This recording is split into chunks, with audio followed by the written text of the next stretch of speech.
Paz, irmãos e irmãs.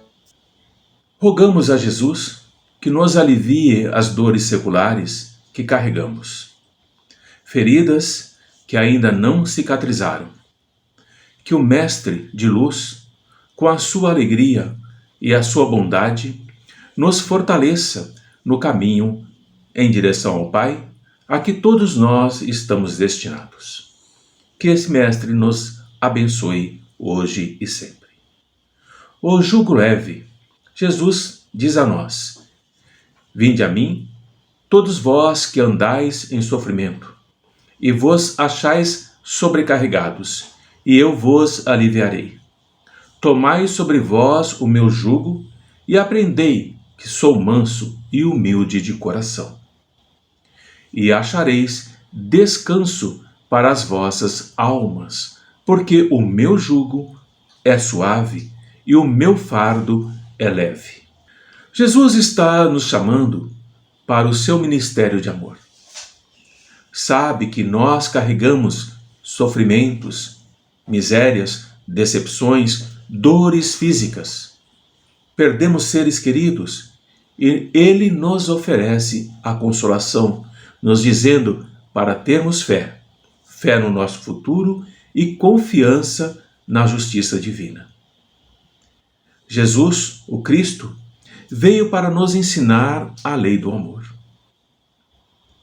Quando nós nada esperamos após a vida que estamos vivendo neste momento, quando nós duvidamos que exista uma outra vida após essa do corpo de carne, as nossas aflições, meus irmãos, pesam mais e nenhuma esperança vem aliviar a nossa amargura. Eis o que levou Jesus então a dizer: Vinde a mim, vós todos que estáis fatigados, e eu vos aliviarei. Jesus, entretanto, impõe uma condição para a sua assistência e para a felicidade que ele promete aos aflitos. E essa condição é a da própria lei que ele está ensinando. Seu jugo é a observação dessa lei. Mas esse jugo é leve e essa lei é suave, pois que impõe como dever o amor e a caridade. Esse é o jugo, amor e caridade. Jesus é o grande médico das almas. Ele conhece profundamente as nossas almas e nos apresenta duas terapias, uma recuperadora e a outra libertadora. A recuperadora nos dá novas forças e a libertadora evita novos comprometimentos nossos com o desequilíbrio da nossa alma. Conhecedor das causas que desencadeiam as nossas aflições, que são as consequências sinistras e trágicas, infelizes das nossas escolhas equivocadas no passado, Jesus nos propõe a conquista da luz interna, superando toda a sombra que campeia nas nossas consciências. Todos os medos, todos os males, como conquistaremos essa claridade incomparável, capaz de anular todos os prejuízos que nós sofremos e evitarmos novas projeções de sofrimentos? Precisamos aprender o que ele ensina, o cultivo do amor, sustentado pela oração, que se converte em um canal de irrigação da energia que procede de Deus e vitaliza cada um de nós, criaturas humanas. O cultivo do amor, sustentado na oração, é um recurso incomparável, que vai nos levar à docilidade no trato com o nosso semelhante, permitindo que as forças espirituais que promanam das imarcessíveis regiões da plenitude alcancem a nossa intimidade, quando estamos em oração e produzindo em nós o milagre da harmonia e da claridade interior, permanentes, esse milagre e essa harmonia. Quando Jesus fala sobre o Consolador prometido, ele nos fala assim: se me amais, guardai os meus mandamentos, e eu rogarei ao Pai, e ele vos dará outro Consolador, para que fique eternamente convosco, o Espírito da verdade. A verdade de Deus, não a verdade dos homens, a quem esse Espírito Consolador o mundo não pode receber, porque não o vê nem o conhece. Mas vós o conhecereis, porque ele ficará convosco e estará em vós. Mas o Consolador, que é o Espírito Santo, o Espírito sadio, a quem o Pai enviará em nome de Jesus, nos ensinará todas as coisas e nos fará lembrar de tudo o que Jesus nos disse. Por que isso? Porque é necessário lembrar. Jesus, absolutamente lúcido e conhecedor do seu eu, que lhe mantinha a organização humana, era todo luz, não havendo nele qualquer espaço de sombra, o lado escuro que devesse ser penetrado, a fim de erradicar mazelas que não existiam, porque Jesus já superou tudo isso em outras experiências multifárias nas esferas superiores de onde provinha. Encarnando na Terra, Jesus não fugiu ao confronto com as imposições dominantes e mantendo-se imperturbável, mas não insensível aos seus desmandos daqueles irmãos que ali estavam, às irreflexões, às loucuras, às infantilidades evolutivas. E essa é a razão por que Jesus procurava extirpar do âmago das vidas que o buscavam os agentes geradores das aflições que esmagavam essas vidas e os levavam à hediondez, ao crime, à mentira, ao ódio, novos desencadeadores de futuras inquietações em outras vidas. O seu fardo se fazia leve porque está estruturado em claridade diamantina, sem qualquer contingente de tormento, punição, ensejando o alívio imediato ao penetrar na projeção do seu pensamento irradiante que cortava toda a treva daqueles irmãos que ali estavam. Em Jesus encontramos os recursos valiosos para a nossa saúde espiritual. Consequentemente, a nossa saúde moral, emocional e física. Porque nós somos o somatório das nossas aspirações, dos nossos desejos e necessidades, mas também o resultado de como aplicamos esses recursos que podem nos escravizar ou nos libertar. A predominância da sombra, do erro ou do lado escuro é um efeito até compreensível da ignorância que nós vivemos ou do acumpliciamento com o crime, derivado da preservação dos nossos instintos primários em predominância no nosso comportamento moral e ético. Ainda somos muito instintivos.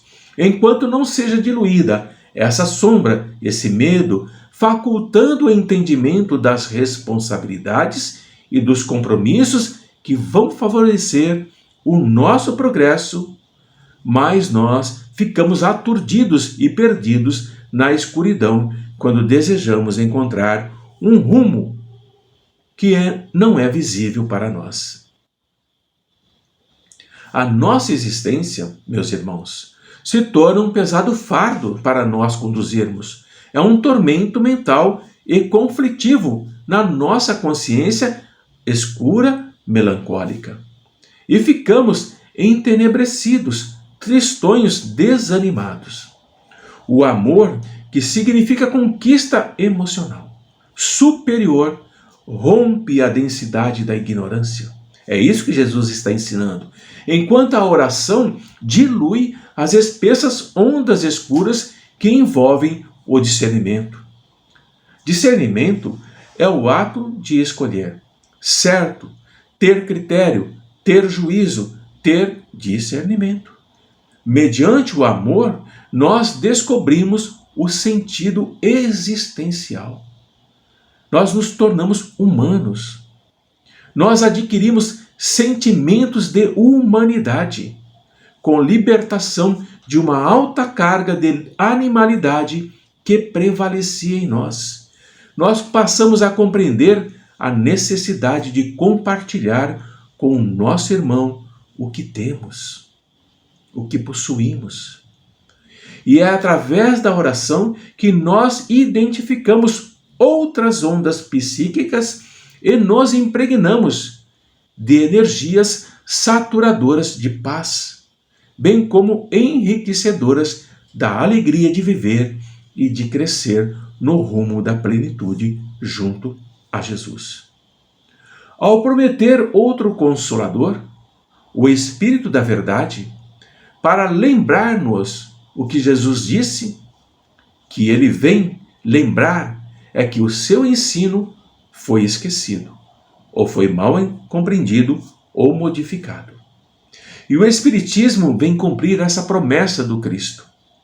O Espírito da Verdade preside ao estabelecimento da doutrina espírita. Ele chama os homens para observarem a lei de Deus. Jesus está ensinando todas as coisas, fazendo compreender o que Jesus disse em parábolas.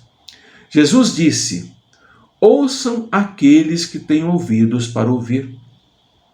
A doutrina espírita vem abrir os olhos e os ouvidos, porque ela fala sem figuras de alegorias, ela fala ao coração, à mente lógica, levanta o véu dos mistérios e traz uma suprema consolação para as nossas almas.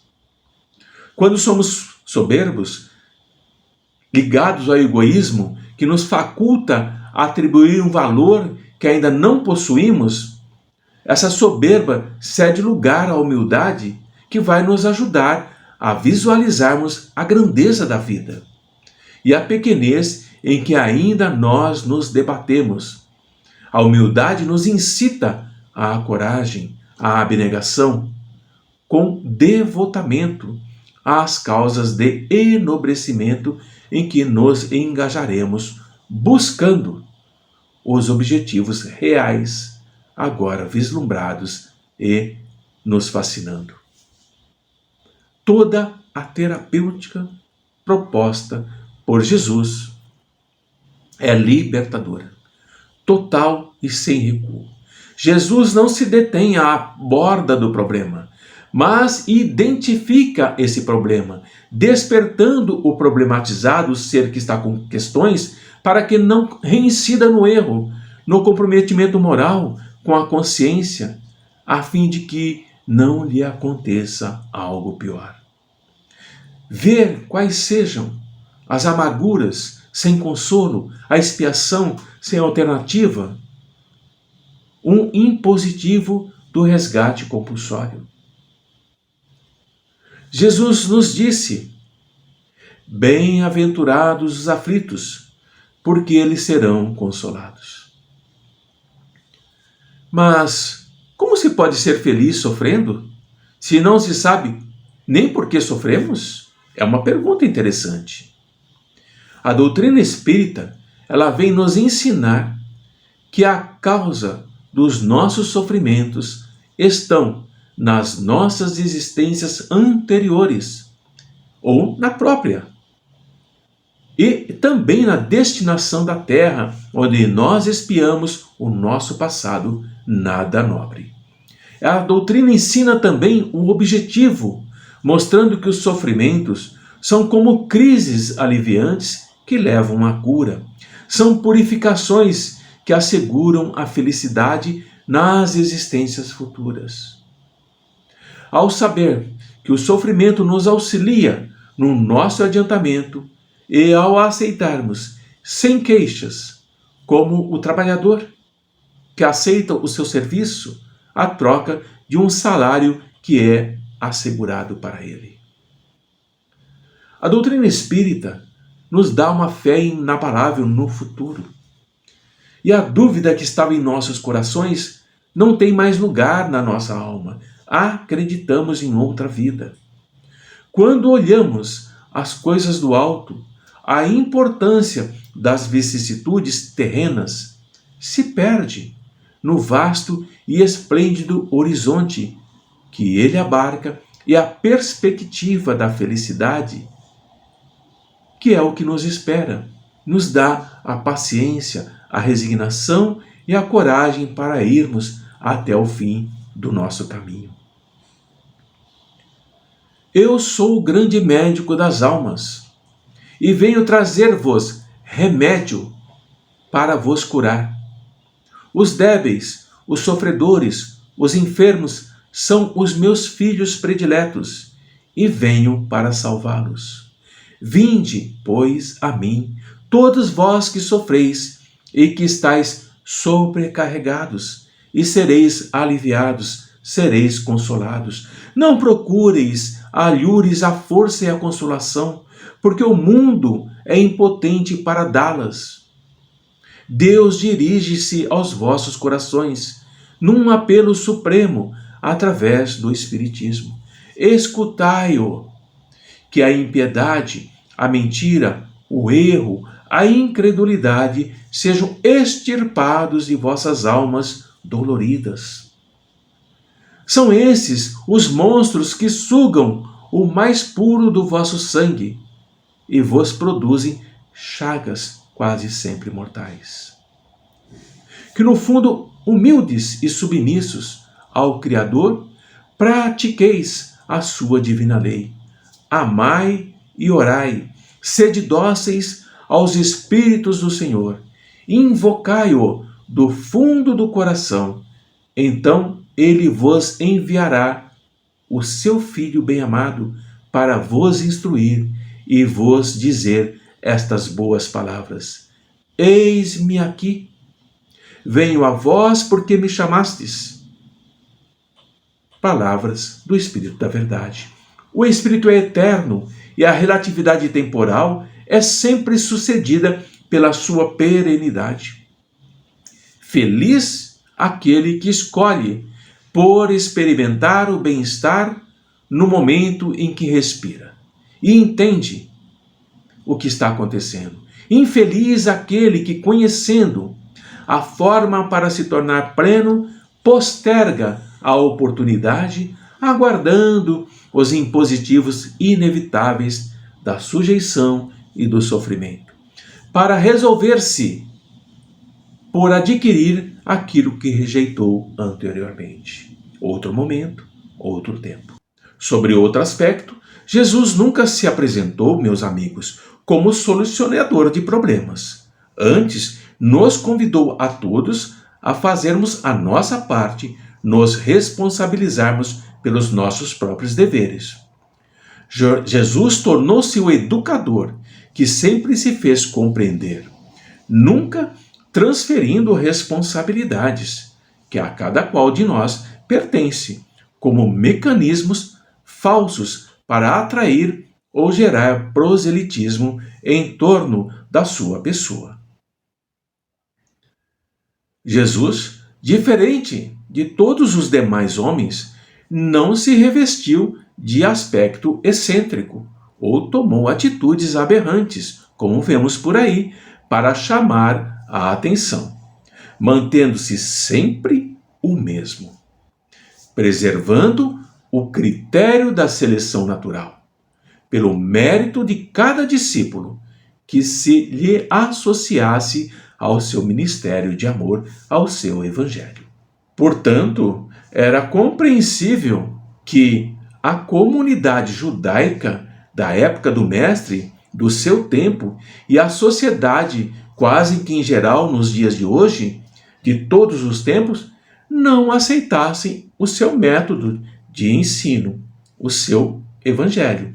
Os homens se encontram acostumados ao vazio do comportamento moral, às concessões da mentira, à bajulação, aos processos de inclinação, de simulação, compromissos seletivos e viam em Jesus, e ainda veem, como um violador dos costumes que não lhes agradava. São infelizes, é certo, porque predominam nas suas consciências ensombradas e nos governantes insensatos e nas massas desgovernadas essa dificuldade de entender o Mestre. Não obstante, Jesus permaneceu fiel ao seu compromisso, sem o alterar, para iludir ou arrebanhar simpatizantes, qualquer que seja.